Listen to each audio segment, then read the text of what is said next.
Yeah, it's a huge amount of money, to play professional sport, and we can see the numbers in comparison to previous deals in the NBA, and we always, look to America as they are where we see some of the biggest numbers, and a lot of that is due to the way they structure their sport. So, they have the closed league system, the franchise system. It creates predictable, recurring revenues that can then be spent on whatever you see fit from how the league's run and operated. And we know they have salary caps, but of course this figure is within salary cap and within the regulations. So it's all above board and happens because the NBA has one of their biggest broadcast deals and commercial deals in world sport. So that's where we're seeing those numbers. But yeah, you're absolutely right. When you see the deal in cold hard cash terms, it's a phenomenal amount of money to play professional sport.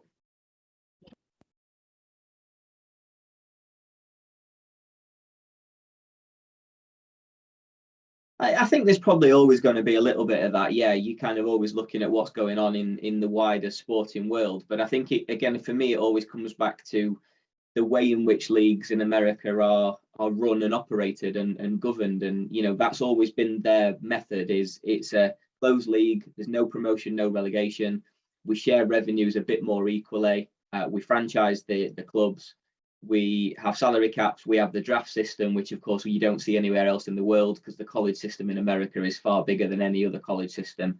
So all those mechanisms then mean that you end up with a situation whereby the money coming into the league, the franchises and the teams know that they will always get a share of that pot because there's no relegation risk. And if you look at other professional team sports, the European model as an example, it's almost a complete opposite. So yes, we have to look at the numbers in context of who's earning more and where the money's coming in from, but also it's the structure of the league itself that's driving a lot of that. So if you want to be like American sports, you have to kind of reinvent the model a little bit, and we've never seen that. So people will look to it, but it's tricky because you're talking about essentially competition design at the end of the day.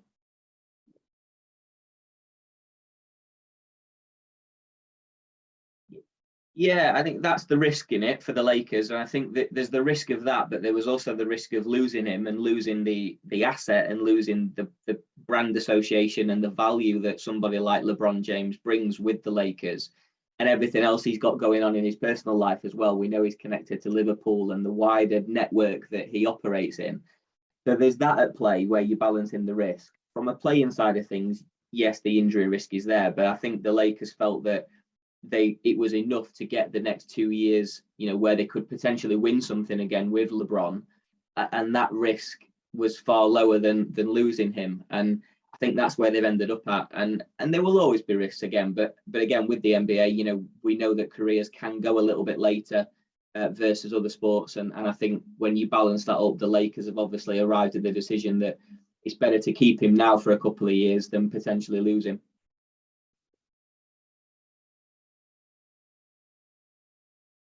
There's certainly that argument, and I know that's been kind of doing the rounds in line with the extension for LeBron. So I think that could still potentially happen. And again, I think that comes back to the point of with the extension for LeBron James. I think the play is clear that we want to win something in the next 2 years, and to do that, we might have to to trade some of the other players off the roster, and it's about the short term rather than potentially the long term. That's not always something that we see in American sports. A lot of them kind of pitch in more for the long term, but this feels a little bit more like a short term play. But if it comes off, then we'll look back in a couple of years and go, it was probably worth it. I think there's always the danger that you see figures like this, and we know that the salary cap is there, and there will always be a limit on this. But we've seen increases in the salary cap over time, which again is not unusual when you think about the amount of money coming in. So if there's more money coming in, then there's an argument to raise the salary cap.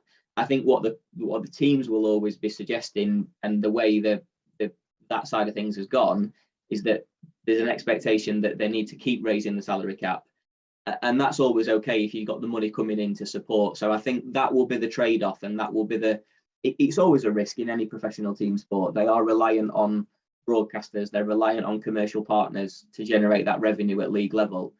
And while ever that's okay and growing, these little increases in salary caps have been okay. The question always is, where's the benchmark? And if the benchmark has gone higher, because this is the biggest contract we've ever seen, then others will start to look towards that as the new benchmark. And I think that's just the risk in the background that you run. But as I say, American sports are a little bit more protected in that sense because of the nature of their league systems.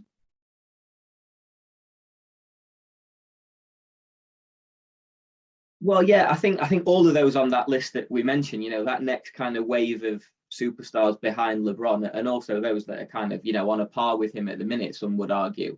And then obviously, again, with the American system, you've got the next wave of superstars that always come down the track with the college system and how that's going to look. So I think you're looking in that bracket of who's next to follow.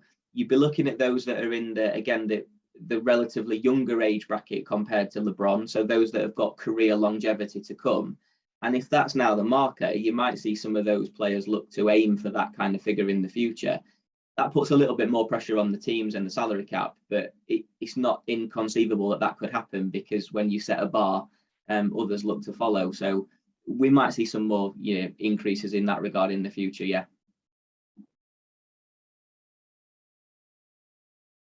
Yeah, I think that's more now so than ever, and every professional sport thing. Every team is looking at how they can use their superstars across respective sports, and of course it's about first and foremost what they can do on the court, on the pitch. It's absolutely still about that, but the other side of it is what do they bring from a commercial side of things, and what's the brand association and what's the fit like, and how can the club or team leverage some of that against the superstars that they've got. So it's absolutely the case there with LeBron James, of course it is, but I think it's the case across the board now for a lot of professional team sports. Yeah, it does set a precedent, and it's the right precedent to set. I think that's where the league regulation comes in for me. If you are going to have these regulations in place and you do need to punish, then it has to be effective and it has to be right for the case that we're talking about. So these things will always set precedents, yes, but you have to put that bar high as well, because you have to make sure that it's a statement that the league need to come out and make. Yeah, again, I think similar to the LeBron James deal, you set a benchmark, and if you become the most expensive contract in NFL history like this one, naturally the players that are coming behind that, the next wave of superstars, the next generational talent, obviously in the position of quarterback, which we know is this kind of heralded position within the sport as well, they will naturally look to be on par with that, and they will say, okay, so you've paid this player this, what about me, and how do I align with that? So it does create a little bit of pressure for the teams for sure, but again, you've got regulatory frameworks such as the salary cap that can manage that to some extent as well.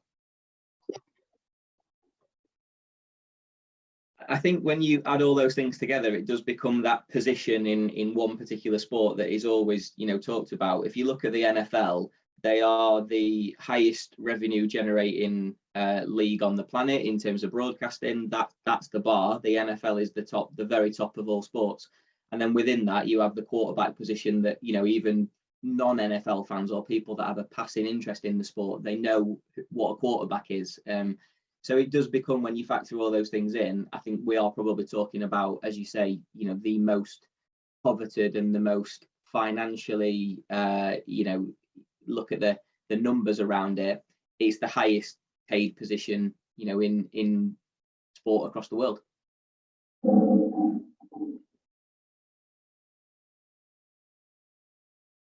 I think we potentially are seeing a little bit of that, yes. And I think, the benefits of that from a team point of view is that it can give you security in the fact that you've got that player for X number of years. And if that player is the best of the best, then tying them down to long-term contracts is obviously beneficial.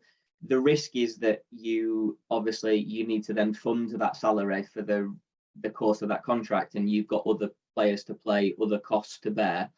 But again, I think the American sport model, I think what's beneficial about that from the team's point of view, and the owners are very much aware of this, is that because of the structure, you have what are essentially predictable and recurring revenues. So once the broadcast deals are set, you kind of know where you're at for the next. I mean, American sports sign deals for 5, 10, 15 years, you know where you're at for the long term. And if that money's coming in and there's things around it where there's salary caps, there's regulation, you're not at the risk of dropping out of the league, you know that money is always going to be there to pay those players. So the trade-off is, the risk is still there, but it's less risk than in other team sports around the globe.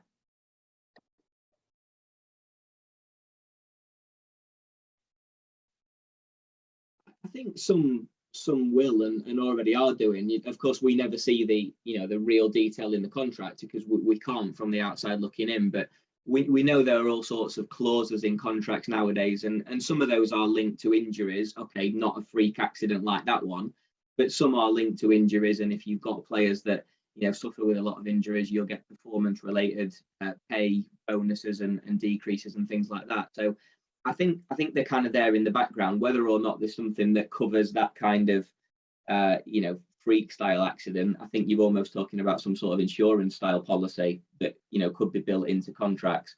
I'm no legal expert or lawyer, so I couldn't comment on that, but I think clubs are acutely aware of that risk of a player, of paying a player that amount of money and then that player not being able to play for whatever reason. And I think that there'll be all kinds of things that are built into contracts that perhaps we never even see, but are there to deal with that kind of situation.